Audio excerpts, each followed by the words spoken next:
I think I've gone back and sort of looked at Paradise Lost and Good to Be King. And then the odd little moment in other stuff. But rewatching them, the man in uniform, at times, God, I looked good. Yes, you did. Absolutely. Those Air Force blues are beautiful. And I've had in my head, I've carried a long time. I've carried the fact that I really wasn't very good at the military guy.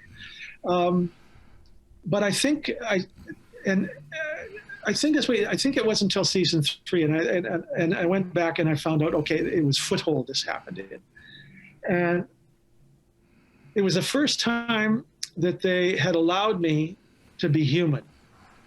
Up until then, I was an NID guy, and all I did was smirk at them, give them shit, and try to scare them, and take tilk from them, and once in a while get pushed back by a few things, but. It was, and I think I talked about this particular scene that there was a scene in Foothold that was cut out of the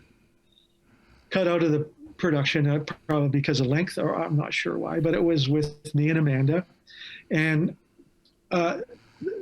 it started out with me screwing up Amanda's warning about a foothold, and her famous. Maybourne, you can be an idiot every day of the week. Take a day off. And then then we work through it all and we save her. And then at the end, there's a scene in the office with the general and with RDA, and we're doing clearing stuff up, and they say, well, good job, Maybourne. And I say something like, well, I'd like to give credit to was she a colonel then? It was Major Carter. Major Carter. And they all sort of look at me like, and it takes me a while to try to say it. And she says something, and I say something back, and then I said something like, "Oh, well, perhaps we'll see each other again." And I give her this little look, and kind of embarrassed look, and I hope, well, maybe we'll see each other again. And O'Neill says, "Yeah, that would be nice." And it's like, for me, it's the shock thing. Well, it was that missing scene that made me do that scene that way, because it was in that scene where I had said something to her, and she had looked at me like, he's human. And I think Maybourne had, at some level, fallen slightly in love with Carter. Who can blame him? We were all in love with Carter. Oh, I know. Inside his little heart, he'd gone, my God, what's happening to me? And so I can't remember what the scene looked like. I can't remember the dialogue. I don't have any of the scripts and stuff. Mm-hmm. So I have no idea what it looked like on the page or what it looked like when they filmed it. But was that little look back to her when I said, well, perhaps we'll get a chance to see each other again. And it was just this little glance, this little kind of half embarrassed, half excited glance that maybe it'll happen again. And it was not too long after that, I think, which was the following season. Was it Shades of Grey where I get frozen, or so you get we're skipping ahead a little bit, but yeah, that's Watergate when you get frozen. Watergate, yeah, in Siberia. And I'm out of the uniform after that, and from then on, I felt like I was Maybourne, and I didn't have to be the NID guy. I could be my own mischievous manipulator of things and do it. I didn't have to answer to anybody. There was a joy to it. It was Maybourne on his own, and he could help where he wanted, or he could ask for help when he needed it.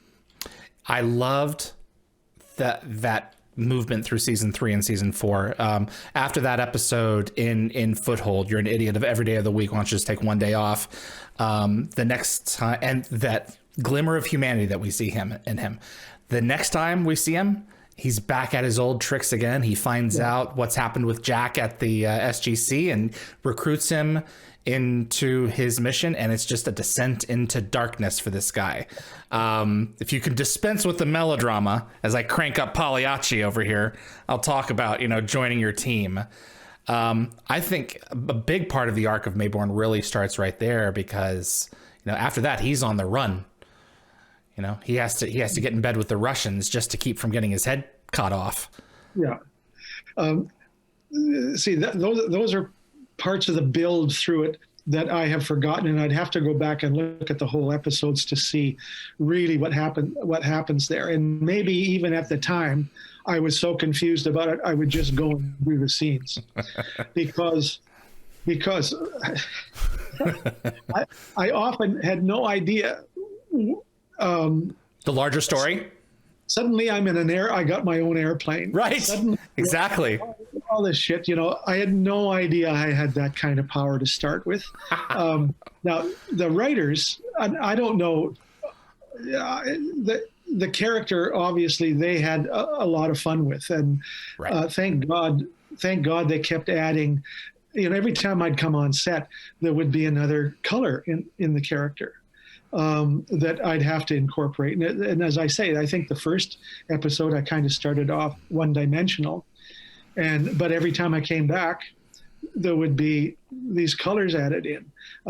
Just the genius of the writing was amazing to me. To finally, jumping way ahead to Paradise Lost and good episode.